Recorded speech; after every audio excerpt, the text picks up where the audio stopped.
Caretaker ব্যবস্থা যে বাতিল করে দেওয়া হয়েছিল তার পুনরুজ্জীবন করা হয়। সেকেন্ড হলো রেফারেন্ডামকে বাতিল করে দিয়েছিল।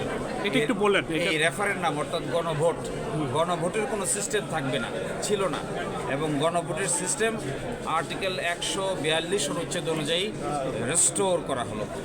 3 নম্বর হলো আর্টিকেল 7A 7B, যার মাধ্যমে সংবিধান সংশোধন করা যাবে না এবং পরবর্তী পার্লামেন্টে যদি সংবিধানের বিরুদ্ধে কেউ কিছু করে তাহলে সেটাকে সেডিশন আকারে কনস্টিটিউশনাল সেডিশন কনস্টিটিউশনাল রাষ্ট্রদ্রোহিতা হিসেবে আখ্যায়িত করা হয়েছে। সেগুলোকে তিনি বাতিল করেছেন।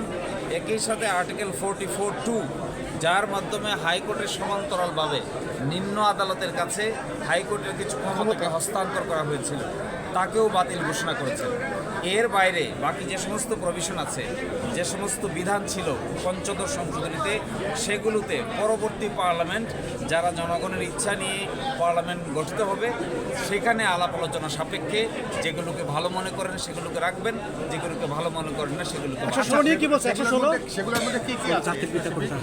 জাতির পিতা প্রশ্নে ওইটা কি বলেছে? জাতির পিতার স্বীকৃতি যেটা, সেগুলোর মধ্যে স্পেসিফিক্যালি আছে সংবিধানের যে 4 মূলনীতি, absolute faith and trust in the almighty Allah, এবং আরেকটা ছিল socialism meaning economic and social justice, এবং তার সঙ্গে আছে আরও যে সমস্ত আর্টিকেল ইনক্লুডিং জাতির পিতা, এগুলো সবই পরবর্তী পার্লামেন্টের উপর ছেড়ে দিয়েছেন।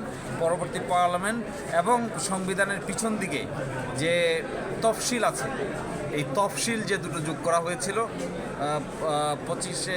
7ই মার্চের ভাষণ, এবং আরেকটা ছিল হলো ঘোষণা 26শে মার্চের স্বাধীনতার ঘোষণা, এগুলোকে অ্যাড করা হয়েছিল। সেগুলো বলছেন যে সেগুলো পার্লামেন্ট, সাকসেসিভ পার্লামেন্ট, সেগুলো এসে বিচার বিশ্লেষণ করে ভালো যেটা রাখবেন না, এটা completely depends on the next parliament.